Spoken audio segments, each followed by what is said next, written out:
வணக்கம். ஜெய் ஹிந்த். லோகேஷ் கனகராஜ் எடுத்த படத்துல உங்களுக்கு புடிச்ச படம் என்ன படம்னு உடனே கமெண்ட்ல கமெண்ட் பண்ணுங்க. எனக்கு புடிச்ச படம் மாநகரம். That's the very good movie. நீங்க எத்தன வாட்டினாலும் பார்க்கலாம். அதுக்கப்புறம் பார்த்தீங்கன்னா கைதி, அதுக்கப்புறம் விக்ரம். பட் எனக்கு பிடிக்காத படங்கள் பார்த்தீங்கன்னா மாஸ்டர், லியோ, அதுக்கப்புறம் பார்த்தீங்கன்னா நம்ம இப்போ வந்த கூலி. இப்போ இதெல்லாம் இருக்கட்டும். அவர பத்தி நம்ம எதுக்கு கமெண்ட் பண்ணணும்? அவர் படம் எடுக்குறாரு. நம்ம பிடிக்கிறோம் பார்க்குறோம்.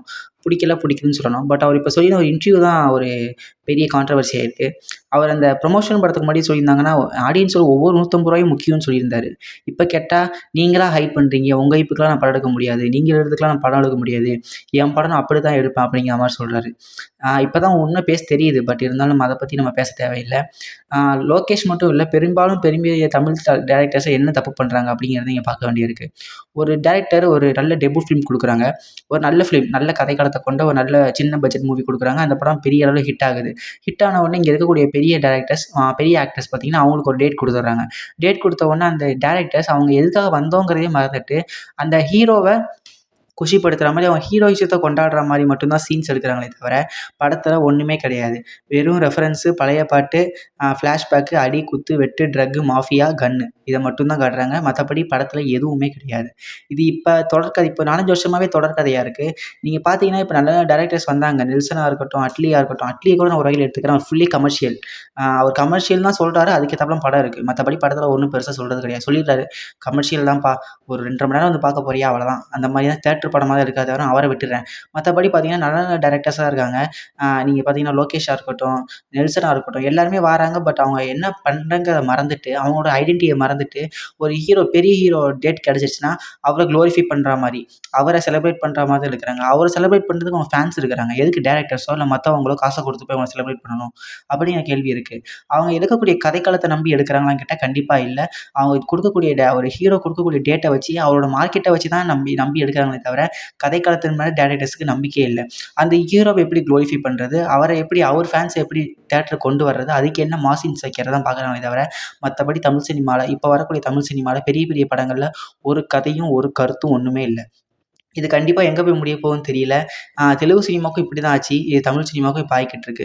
பட் மலையாள சினிமா, கன்னட சினிமா பார்த்தீங்கன்னா, நல்ல நல்ல புரொடக்ஷன நம்பி தேடி போக ஆரம்பிச்சுட்டாங்க. ஹிந்தியுமே ஓரளவுக்கு புஷ் பேக் பண்ண ஆரம்பிச்சுட்டாங்க. பட் தமிழ் பார்த்தீங்கன்னா, ரொம்ப மோசமா தான் போயிட்டுருக்காங்க. லோகேஷ் கனகராஜ் பார்த்தீங்கன்னா, ரிலீஸ்க்கு முன்னாடி ஒரு மாரி பேசுறாரு. ரிலீஸ்க்கு பின்னாடி ஒரு மாரி பேசுறாரு. அவரோட படங்கள்லாம் பாருங்களேன். கத்தி, குத்து, வயலன்ஸ் இத பத்தி நம்ம பேசணும்னா தனியா பேசலாம். பட் அவரோட ஐடென்டிட்டினா அத கண்டிப்பா அவர் மாத்திக்க தேவையில்ல. பட் படத்துல ரைட்டிங்ன்னு ஒண்ணு இருக்கணும்ல. ஒரு 2 1/2 மணி நேரம் படம் வேணா போகணும்ல. அதுல வெறும் நீங்க பாட்டும், ஃபைட்டும், பழைய ரெஃபரன்ஸும், டயலாக்ஸும் மட்டும் வச்சு நீங்க கொண்டு போயிற முடியுமா? கதை கருன்னு ஒண்ணு இருக்கணும்ல. நீங்க அந்த கதைய கொஞ்சமாவது ஏத்துக்கிற மாரி இருக்கும்ல. சத்யராஜ்ல கூலி படத்துல பார்த்தீங்கன்னா, சத்யராஜ் அவர்கள் பார்த்தீங்கன்னா, அந்த பாடிய டிஸ்போஸ் பண்றதுக்கு ஒரு மிஷின் கண்டுபிடிச்சு, அத வச்சு கதையா கொண்டு போறாய்ங்க. அதுல என்ன இருக்குன்னு எனக்கும் தெரியல.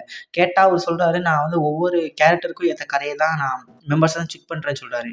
அப்படின்னா எதுக்கு உபேந்திராவும் ஷௌபினும், அமீர் கானும் எனக்கே தெரியல. கேட்டா இவரு ஆனா அவரோட பிளான் என்னன்னு பார்த்தீங்கன்னா, ஒவ்வொரு ஹீரோவா எடுத்து போட்டு நம்ம காசு பண்ணிடலான்னு தான் எண்ணமே தவிர, அந்த ஹீரோக்கு ஏத்த வெயிட்டேஜும், அந்த ஹீரோக்கு ஏத்த கேரக்டர் இருந்துச்சான்னு தெரியல. உபேந்திராலாம் ஒரு மிகப்பெரிய ஆளு, ஒரு நல்ல ஆளு. உங்களுக்கே தெரியும்னு நெனைக்கிறேன். அவரெல்லாம் கொண்டு வந்து கூலி படத்துல காமெடி பண்ணி வச்சிருக்காய்ங்க. இது இவங்க மட்டும் தான் இப்படி பண்றாங்கன்னு கேட்டா, இல்ல எல்லாருமே. இப்ப நெல்சனும் அப்படிதான் அத நோக்கி தான் போயிட்டுருக்காரு. தமிழ் சினிமா கண்டிப்பா ஒரு பெரிய ப்ராப்ளத்துல இருக்கு. ஏன்னா இங்க ரைட்டிங்கே இல்ல, ரைட்டர்ஸே இல்ல.